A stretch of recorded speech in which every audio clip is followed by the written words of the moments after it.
आपको लीला रस का अनुभव भी हो रहा है, राग द्वेष भी बना है। ध्यान रहे भानु उदय जो तम रहे, तो वह भानु ही नाई। आपको थोड़ा स्पष्ट करके निवेदन करूं, लीला रस का अनुभव कैसे होगा? मन वहां पहुंचेगा तब। लीला रस का अनुभव माने मन वहां पहुंचा, श्री जी के निकट पहुंचा, उस निवृत्त निकुंज में पहुंचा। अच्छा, वहां पहुंचने वाला वापस आता नहीं। तहां कोई जाए ना आवे, वहां जाने वाला तो वापस आता नहीं। आपका मन वापस भी आ गया और इस संसार में आके संसार जैसा भी हो गया। बड़ा आश्चर्य है।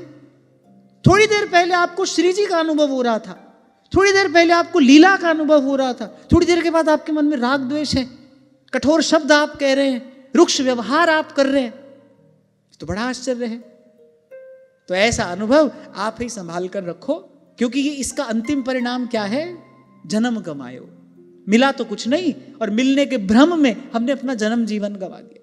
ध्यान रखना, उस रस के अनुभव के पश्चात ये उपनिषद का मंत्र कहता है, सयोह वै तत्परमं ब्रह्मविद ब्रह्मैव भवति तरति शोकम तरति पापमानम गुहा ग्रंथिभ्यो विमुक्तो अमृतो भवति। रस के अनुभव के बाद मन वैसा कैसे रह जाएगा?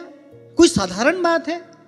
अरे कहां तू कहां वृंदा विपिन, कोई साधारण बात है? आपको श्री जी की लीला का अनुभव हो रहा है, आपको उस रस का अनुभव हो रहा है जिसके लिए महाप्रभु कहते हैं कि ब्रह्मादिकों को इसकी अनुभूति नहीं होती। यद वृंदावन मात्र गोचरम हो यन्न श्रुतिकम शिरोप्यारोढ़ क्षमते यच्छिव शुकादीनाम तो यद ध्यानगम। उस रस का आपको अनुभव हुआ, आपके मन में राग द्वेष भी है, आपके मन में खींचातानी भी है, खटपट भी लगी है, तेरा मेरा भी बना हुआ है। ये तो बड़े आश्चर्य की बात है। तो हम तो भाई अपना मन देखते हैं, अभी तो सर्वथा मुक्त मन इन भावों से हुआ नहीं, तो इसलिए ये तो कह ही नहीं सकते कि कुछ अनुभव हमको हुआ है। हाँ, बस ये है श्री जी की कृपा है, उनकी ओर से न कोई देर है और न वो दूर हैं। ये देरी और दूरी हमारी ओर से ही है। अब लगे हैं, पड़े हैं वृंदावन में, लगे हैं। हाँ, इतना भरोसा है कि जिनकी शरण में है उनका स्वभाव है शरण जिसको दे दी, हृदय से लगाया और उठाकर जगत से विपिन में रमाया, हटाकर विषय पंख को धीरे धीरे और प्रिया लाल के प्रेम सर में नभाया। अपनी ओर देखे तो भाई शून्य है, सर्वथा शून्य। आपकी बात नहीं कर रहा, अपनी कर रहा हूं। अपनी ओर देखे तो सर्वथा शून्य है।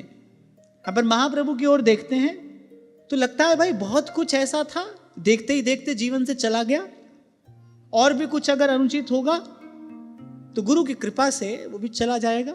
पर यहां तक आ गए हैं, हमको कोई पहुंचने की जल्दी भी नहीं है, कहीं पहुंचने की शीघ्रता भी नहीं है, क्योंकि चलने में बड़ा आनंद आ रहा है। ये जो जीवन यात्रा है ये गुरु कृपा से बड़ी सुंदर है, नाम धाम की कृपा से ये बड़ी सुंदर सुखद है। चलने में बड़ा आनंद आ रहा है, पहुंच जाएंगे। हम तो आपको यही कहेंगे भाई, बड़ी विनम्रता पूर्वक कहेंगे कि अपने आप को बस भ्रम में न छोड़ना।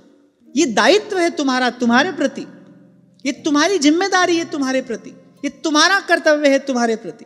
आप बड़ा सुंदर भोजन आपने किया है, उत्तम व्यंजन आपने पाया है, लेकिन शरीर अगर उसको पचा ही नहीं रहा है तो उत्तम भोजन क्या करेगा?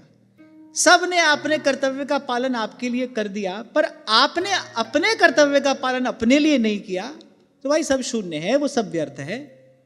अपने आप को सजग सावधान रखना ये तो उपासक का दायित्व है, अपने प्रति ये उसका दायित्व है, कर्तव्य है, ये काम आपको करना है। मैं सदा से आपको कहता आया हूं, ये आपके हिस्से का काम है, आपको करना है, कोई और करने नहीं आएगा। तो अपने आप को ऐसे किसी भ्रम में मत रखना। अभी तो बस ये बड़ी कृपा है भाई, यहां तक आ गए। मानुष तन वृंदा विपिन रसिकन संग विवि रूप, ये बड़ी कृपा है।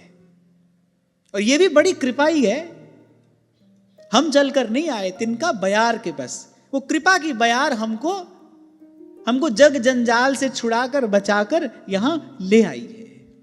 कृपा है, कृपा है, बस कृपा है।